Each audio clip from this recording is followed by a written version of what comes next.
Siz ham magniy qabul qilasiz, lekin umuman organizmingizda ta'sirini bilmayotgan bo'lsangiz, bugungi video siz uchun. Assalomu alaykum. Bugun videoda magniy nima uchun organizmda so'rilmaydi? Eng muhim bo'lgan elementlardan bittasi, nimaga so'rilmasligini sabablarini siz bilan birgalikda ko'rib chiqamiz. Qani bo'lmasa boshladik. Magniy asosan uyqusizlikni davolashda, yurak qon tomir tizimidagi muammolarni hal qilishda, asabiylik holatingizni yengillashtirishda, eng asosiysi albatta charchoqni kamaytirishda yordam beradi. Eng muhim bo'lgan elementlardan bittasi. Lekin ko'pchilik qabul qiladi magniyni, lekin ta'sirini sezishmaydi. Magniyni kerakli dozada va kerakli miqdorda qabul qiladigan bo'lsangiz, ya'ni davomiyligini bilgan holatda qabul qiladigan bo'lsangiz va magniyni turini ham eng zo'rini tanlaydigan bo'lsangiz, ya'ni sizning organizmingizga mos keladigan, sog'lig'ingizdagi muammolaringizni hal qilib beradigan magniy turini tanlaydigan bo'lsangiz, ishoning magniy siz uchun ishlaydi. Qonda o'zi 1% magniy bo'ladi. Asosan hujayralarning ichida magniy joylashgan bo'ladi va inson juda ham ko'p asabiylashgan paytda, stressga tushgan paytda magniyni yo'qotishni boshlaydi. Ya'ni magniy kichkina peshob orqali, ya'ni hojatga qatnaganingiz orqali organizmdan chiqib ketadi. Uni o'rnini qoplash uchun esa biz albatta kerakli miqdorda magniyni qabul qilishimiz kerak. Lekin mutaxassis sifatida bitta narsani aytaman, magniy haqiqatda vitamin D bilan birgalikda qabul qilingan paytda kofaktor, ya'ni organizmda juda ham zo'r so'rilish hosil qiladi. Vitamin D ham ko'pchilik insonlarda juda ham past yuradi, aytaylik 9, 15 juda past ko'rsatkichda, 25 da ham yurishadi. Vaholanki vitamin D o'ta past ko'rsatkichi ham bu hattoki o'sha siz qabul qilayotgan magniyni organizmda so'rilmaslikka sabab bo'ladi. Demak, vitamin D bilan birgalikda magniy qabul qilinsa, vitamin D ni agar sizda o'ta past ko'rsatkichi bo'ladigan bo'lsa, boshlang'ich 1 oy, 2 oyda katta dozada qabul qilasiz. Ya'ni 10 mingtalik dozada yoki 5 mingtalik, 7 mingtalik dozada 1 oy, 2 oy ichasiz, keyingi oylar esa optimal dozaga tushadi. Hozir agar sizda vitamin D yetishmasa, ya'ni vitamin D ni yetishmovchiligini o'zingizning holatingizdan ham bilsangiz bo'ladi. Terlab ketasiz, semirib vazn yig'ishni boshlaysiz, achchiq bo'lib ishasiz, sar narsaga jahl qiladigan bo'lasiz, charchoq holatlari o'ta sizda kuchayishi mumkin. Agar vitamin D yetishmasa, siz optimal dozada 1000 talik yoki 2000 talik vitamin D qabul qilayotgan bo'lsangiz, sizda organizmingizda ta'siri sezilmaydi. Aytganimdek, 1-2 oyda juda katta dozada qabul qilib, keyin oyma-oy, etapma-etap uni tushirib borsa bo'ladi va magniy bilan birgalikda ular zo'r kofaktor hisoblanadi, yaxshi chiqishadi va organizmda tezroq so'riladi. Demak, magniyni siz bilan nima uchun organizmda so'rilmasligini sababini ko'rib chiqadigan bo'lsak, birinchi sabab albatta bu genetika bo'lishi mumkin. Ya'ni genetikangizning holati, ya'ni aytaylik oyingizda yoki buvingizda yoki kimdadir sizni o'sha ajdodlaringizda ham magniy ularga yaxshi ta'sir qilmagan bo'lsa, sizda ham xuddi shu holat qaytarilishi mumkin, lekin bu juda ham kam. Bunaqangi holatlar uchraydi. Asosan insonlarning qiladigan odatlari, yomon odatlari tufayli, bajaradigan noto'g'ri ishlar tufayli organizmga magniy so'rilmaydi. Ikkinchi eng muhim bo'lgan sabab esa oshqozon kislotaligini juda ham past ko'rsatkichi. Oshqozon kislotaligini biz holatini yaxshi emasligini qattan bilishimiz mumkin. Qarang, agar sizda jig'ildoningiz juda ham ko'p qaynasa, agar sizni qorningizda spazmlar bo'ladigan bo'lsa, qorinda dam bo'lish holatlari o'ta kuchayadigan bo'lsa, mana ertalab yaxshi holatdasiz, uyg'onasiz, qorin tekis holatda, lekin kechga borib ishib ketishni boshlaydi qorin. Xuddi bir masalan ayollarda homilador farzandi bor deb bo'lib qoladi. Qorin mana shu holatlarda gaz to'planish holati bo'ladi. Demak, sizda aynan kislotalik darajasi bilan, ya'ni pH ko'rsatkichi bilan bog'liq bo'lgan muammolar bo'lishi mumkin. Buni esa siz albatta test qilish orqali bilasiz. Demak, sizda qanaqa holatda ketayotganini. Kislotalik pastmi? Demak, organizmingizda magniy so'rilmaydi. Men sizga videoni oxirigacha ko'radigan bo'lsangiz, bitta shunaqangi zo'r usulni o'rgataman. Oshqozon kislotaligini normal holatga keltirgan holatda ichadigan magniy o'shanda organizmda zo'r so'riladi. Faqatgina uchun videoni oxirigacha ko'ring.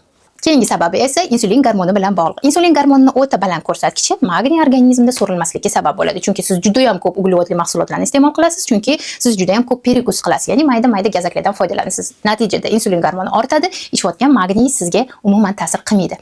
Eng zo'r magniyni turi magniy glitsinat. Haqiqatda turli xildagi insonlarda muammosi borlar uchun magniy glitsinat zo'r yordam beradi.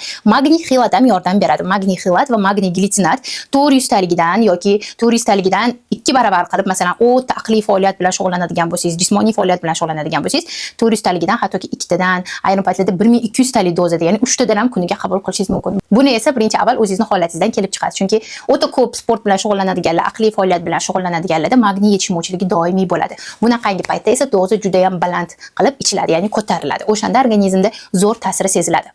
Keyingisi esa agar sizda kalsiy ko'p bo'lsa, qarang. Kalsiy ko'p bo'lsa-yu, magniy yetishmasa organizmingizda mushaklaringizda og'riqlar, tomir tortishish holatlari, davleniyingiz bilan bog'liq bo'lgan muammolar kelib chiqadi. O'shanda ham bilingki, demak sizda kalsiy normadan baland, magniy esa past. Aynan shu holatda magniy qabul qiladigan bo'lsangiz, kalsiy bilan magniyning balansi norma holatga kelgandan keyin organizmingizda siz ichayotgan magniy haqiqatda zo'r so'riladi. Keyingisi ichadigan albatta energetiklaringiz, gazli ichimliklaringiz yoki erkaklarning juda ham ko'p ichishi, alkogol mahsulotlarini iste'mol qilishi ham magniyning so'rilishini sekinlashtirib boradi.